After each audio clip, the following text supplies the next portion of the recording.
Coming up on SportsNight. Women's basketball rebounds from a Maryland loss. A tight finish at Welsh Ryan. And wrestling heads to Champaign. It's a cold, snowy February day out there, so why don't you get somewhere warm and spend half an hour with us? Because it's Sports Night right now.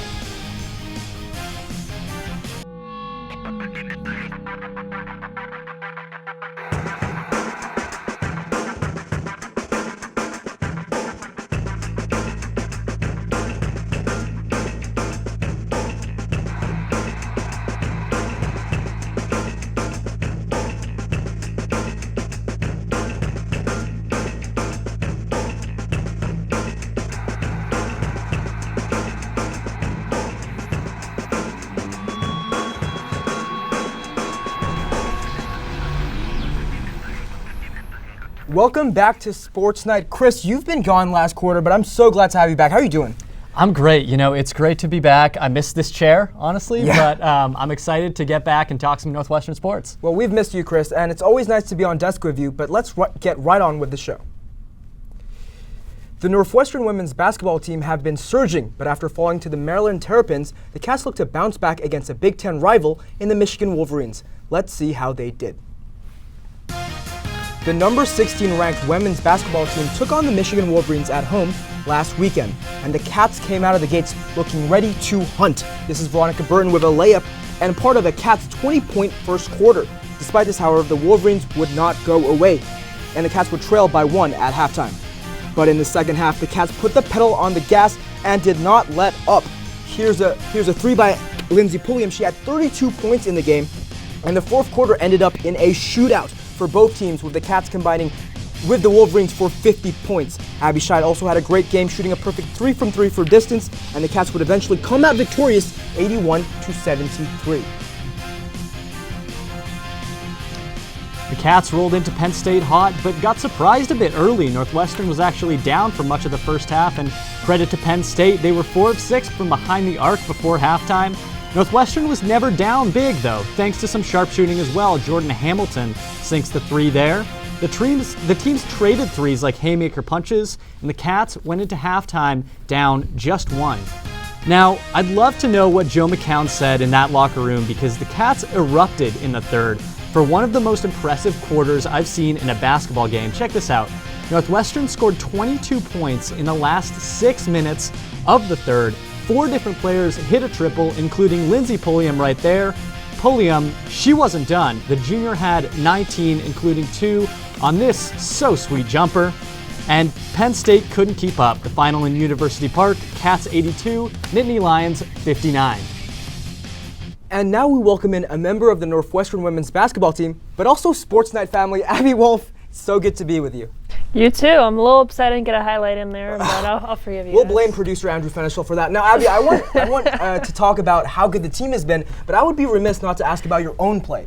You're doubling your averages in points and rebounds from last year. What's been the biggest reason for your growth?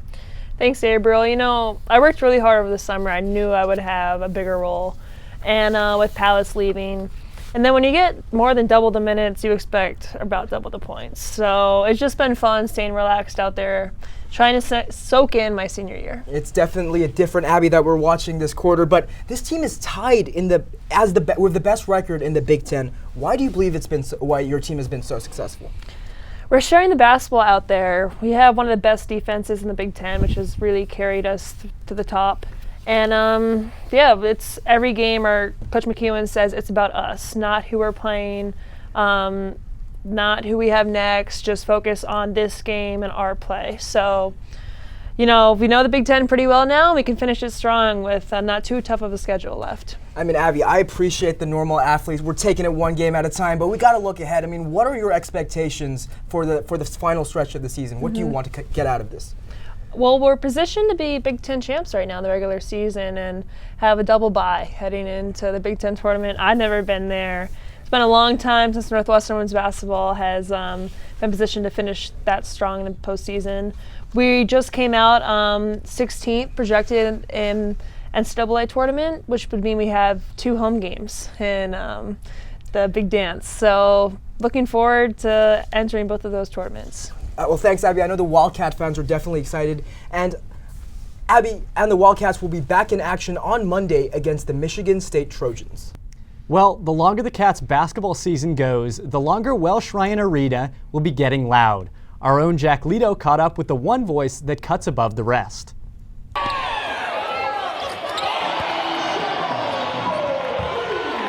Welsh Ryan Arena can get pretty loud, but who's the loudest Wildcat in the building? Is it someone from the band? Any of the fans?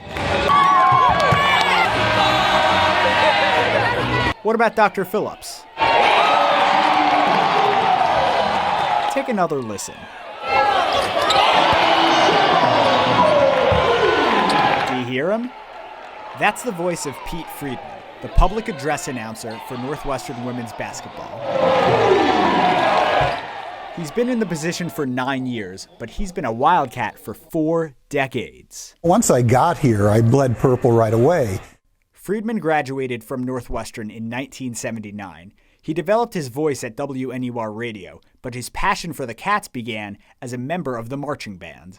Soon after he graduated, Friedman found his way back to the band, this time as their PA announcer, which he's been doing ever since for 39 years, in addition to being a huge Wildcat basketball supporter. I'd been a fan along with my wife for probably 20 years, just sitting in the stands. In 2011, when the position opened, he successfully auditioned for the public address job with women's basketball, and Friedman had a whole new experience. Being a passive fan, you can kind of be in and out of being focused, but as the arena announcer, you really have to have your head in the game. Friedman isn't all that shy about his big voice. He says hearing yourself in a 7,000-seat arena can give you a pretty big ego boost. It's kind of cool to hear yourself booming in an arena, but I also know that it's not about me. I'm there to support the event and the student athletes on the floor. It's not about me. It's not my show. In addition to keeping up with the game, Friedman has to handle several promotions.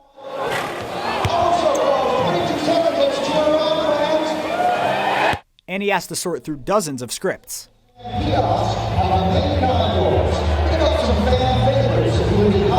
With some help, of course. Catherine Dillon writes the scripts and cues Friedman when to read them. She's only been working with him for a year, but Dillon has already picked up on Friedman's Wildcat spirit. He's just a Wildcats fan. I mean, he is true to the Wildcats. He really roots for the girls and just really wants our team to succeed on and off the court. So he's one of our biggest advocates, which really makes him, the X factor when it comes to PA announcing for our women's team. Friedman is a 9-year veteran who's called thousands of fouls, substitutions, and made baskets, but he's still working towards one goal: perfection. Well, I have yet to call the perfect game. I would like to get through every game without any glitch or anything going a little bit wrong. There's a lot happening at any one time, and in order to catch everything, it's almost impossible in some settings. So my goal is to call the perfect game. Welsh Ryan is home for Friedman, but you can hear him at Bankers Life Fieldhouse this March for his 6th season as the voice of the Big Ten women's basketball tournament. For now, reporting courtside from Welsh Ryan Arena, Jack Lito, NNN Sports. It's time for a break, but when we come back, we'll be joined by the Daily Northwestern's Peter Warren. Don't go anywhere. Yeah, we're doing. At Northwestern, we're Wildcats in every way.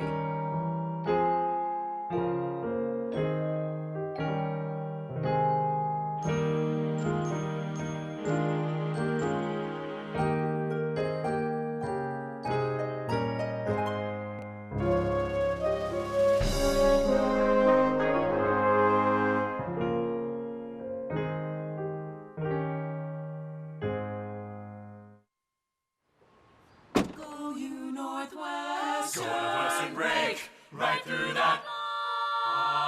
With our colors flying, we will cheer you all to go. Go you Northwestern, fight for victory, sweet victory, for the fame of our fair name, and go Northwestern, win that game.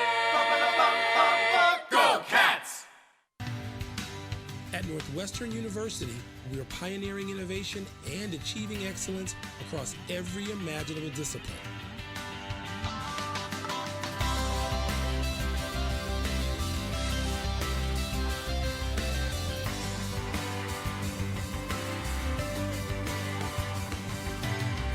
At Northwestern University, the possibilities are endless.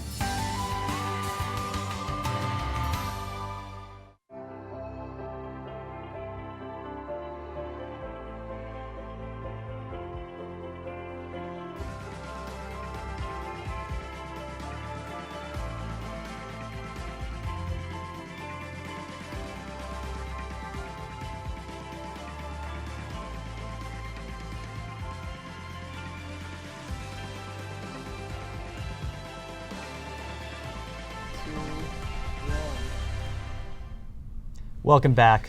Abriel, how's your point guard game? Well, I'm not a basketball player, Chris. I'm not a good point guard. All right, well, how's your lacrosse game then? I'm not good at lacrosse either. Oh, man. Well, you know who famously is good at both.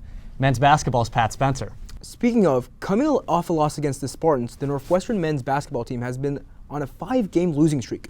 Could they finally find light at the end of the tunnel against Purdue? Let's find out.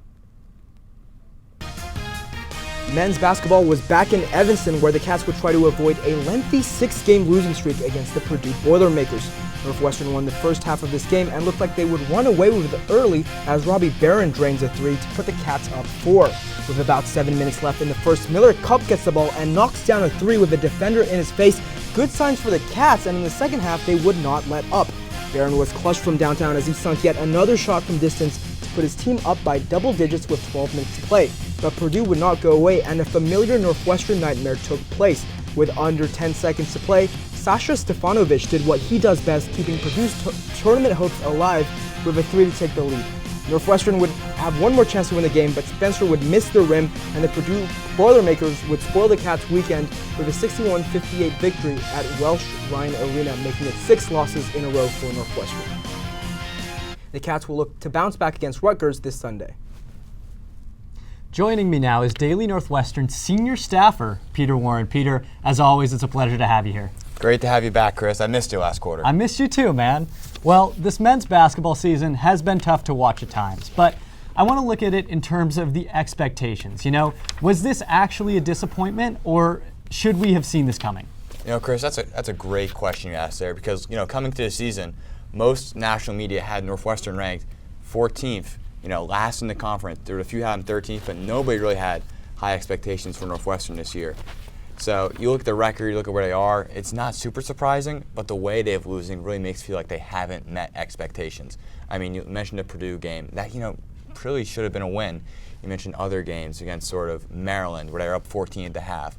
There's been a lot of games you can say they should have won these games, but they haven't been able to really hold leads late, and that sort of makes you feel like this season not has been a waste, but it's been very disappointing, despite the fact they've done a very good job sort of meeting expectations in a way. Yeah, I mean, you said it. That's been one of their biggest storylines this season, has been their inability to hold leads late. Why do you think this is happening? What is it? Is it coaching? What do you think's going on there? I'm going to go back to that Purdue game we just saw to highlight too, you know, and down the stretch for those last couple minutes, you know, I was in the stands watching. It was a lot of isolation, sort of waiting the 20 seconds, wasting the clock, and then having either Boo Buie or Pat Spencer, you know, go isolation or a pick and roll.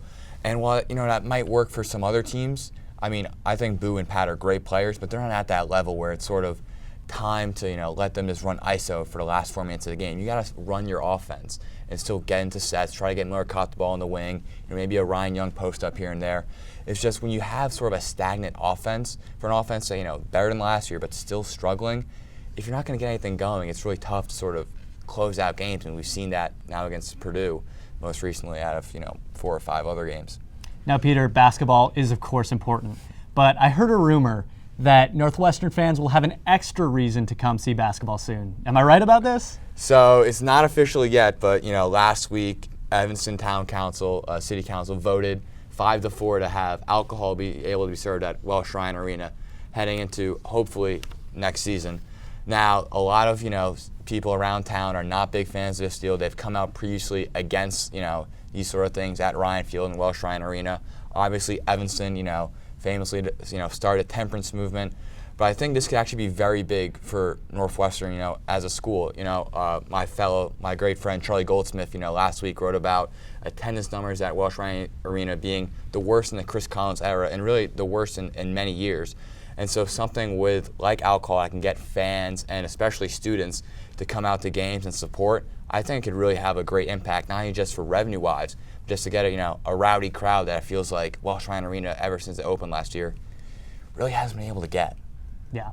Now, Peter, I'd keep you on desk all day if I could, but unfortunately, that's all the time we have.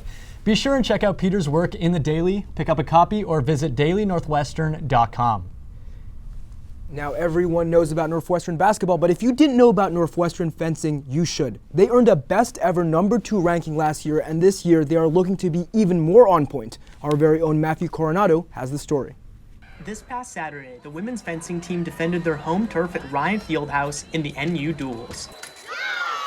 And I think today just confirms, we proved our dominance against these amazing teams, so I think we're just ready to go and, clean up tomorrow. Although the Cats took a tough loss to Notre Dame, they were able to reel off a series of wins against quality teams on Saturday. Then we fenced Duke, which we won, which is awesome. Again, they're just hard fighters. We had a lot of gritty teams to start off the day, and then Cornell next, who we beat, and we were very excited about it because we lost to them the last time we fenced them in October. Although the Cats had a strong tournament performance today, they've had some struggles early in the season. We've had some transitions this year. We had quite a few people graduate who were really, really strong fencers, so it was kind of an adjustment period for all of us. But I think we've all realized we had a really hard, we fenced a lot of really hard teams right off the bat. This is the second competition that Northwestern has held this year for fencing. The first one being in the fall, but today it's the Winter 2020 NU Duels, where Northwestern will be facing 17 other teams in competition. It's easily one of the most well-loved tournaments of the year, and it brings in such great teams that it's always a lot of fun. Despite it only being in its second year, the NU Duels is one of the team's most anticipated events. Last year was the first time we had it. A bunch of our friends came. We had an insane crowd, especially against Notre Dame. I remember we had so many people watching. And how far does Sarah Philby think this team can go? Oh, we could be first. We were ranked second last year, so we're working our way back up to that. So hopefully we'll get there. I know we can get there. We will see if this team can live up to their own expectations. For NNN Sports, I'm Matthew Coronado. Almost reaching a conclusion to their season, the next target for Sarah Philby and the Northwestern fencing team is the Midwest Fencing Conference Championships, which take place in 2 weeks. After the break, a nail-biter for wrestling, and Abriel and I give our picks for Athlete of the Quarter. We'll be right back. Thank you, Peter. At Northwestern, we're Wildcats in every way.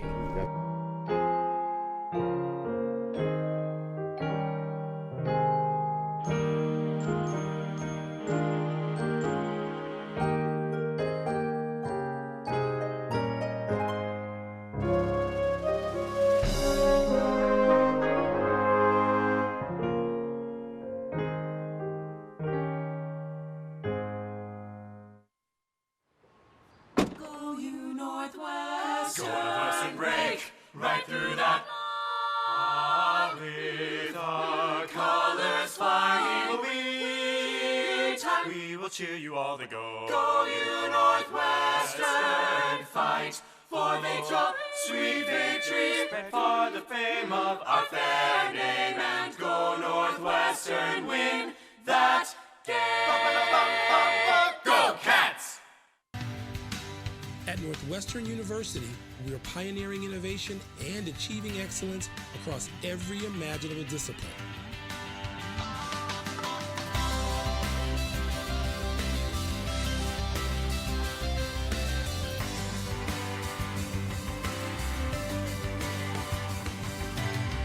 At Northwestern University, the possibilities are endless.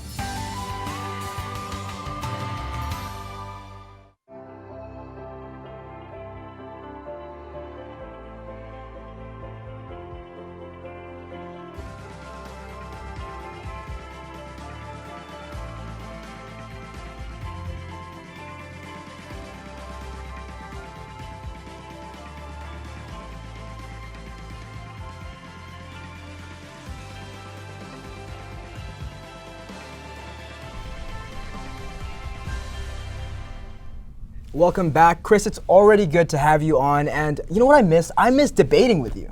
I really do too. You know, that's one of the things I missed most, but I think we got to do some work before we have fun. Yeah, let's look at some wrestling right now. What has been hard to grapple with is, despite an amazing year by Ryan Deacon, the Northwestern wrestling team has been 1-3 in conference duels. Could that change against the Michigan Wolverines? Let's find out. The Cats wrestled at Huff Hall against the Scarlet Knights, and before Deacon got on the mat, the Cats were down 11-3. But when Superman sees trouble, he shows up. The undefeated Ryan Deacon protected his #1 ranking and pinned his Rutgers opponent, closing the gap against Rutgers to 2. Shane Oster also put on an inspired performance as he won in a decision to put the Cats up. Finally, Lucas Davison also achieved a victory for the Wildcats, but despite their best efforts, however, the Cats would lose in a heartbreaker. Now, Chris, we just saw Ryan Deacon and his heroics coming off, and yet the Northwestern wrestling team did not win. But when we're talking about athlete of the quarter and individual success, I mean, I think Ryan Deacon's 14 men have tried to beat me and 14 men have failed is one of the best arguments you can give.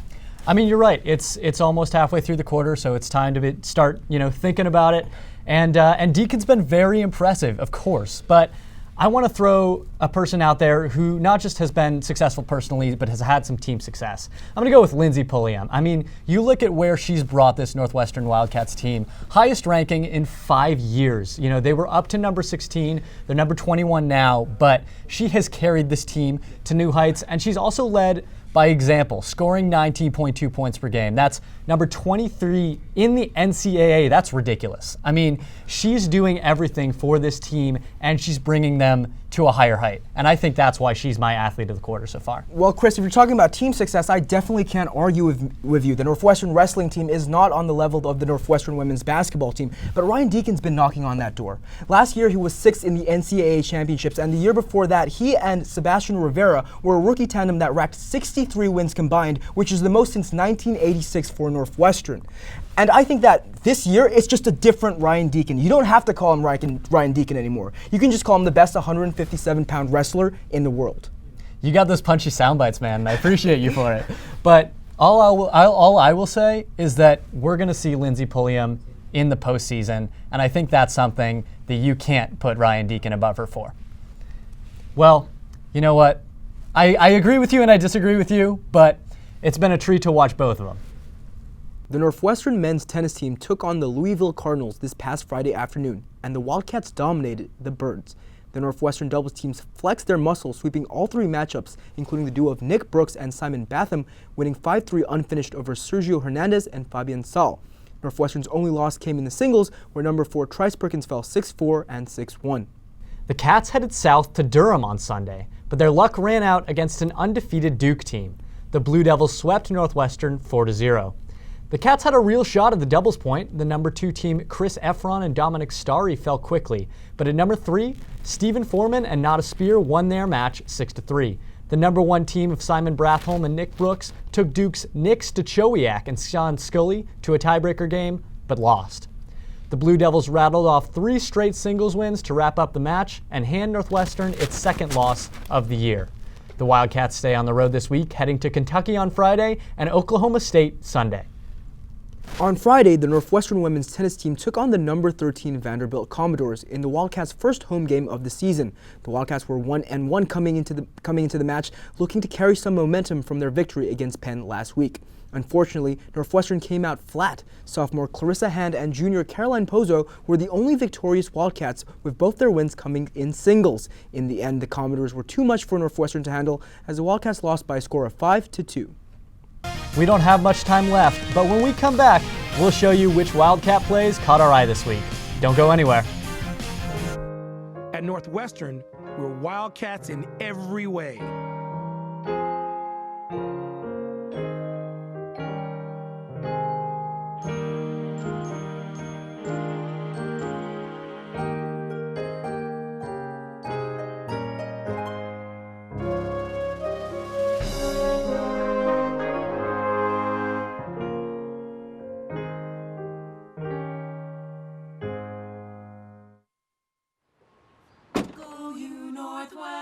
Go us and break right through that. With a satisfying will be time. We will cheer you all the go. Go you Northwestern, fight for victory, sweet victory, spread for the fame of our fair name, and go Northwestern, win that game. Go Cats! At Northwestern University, we are pioneering innovation and achieving excellence across every imaginable discipline.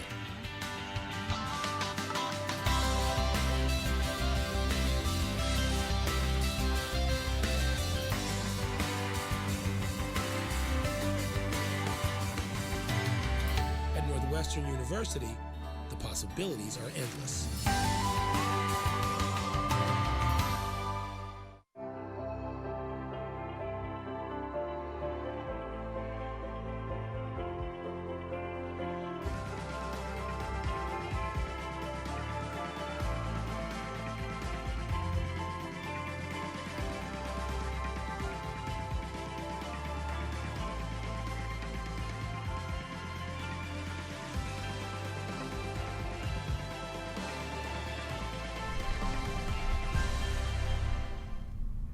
Welcome back to Sports Night. You know, Abriel, we just had a discussion about athlete of the quarter so far, but I want to throw out a team of the quarter.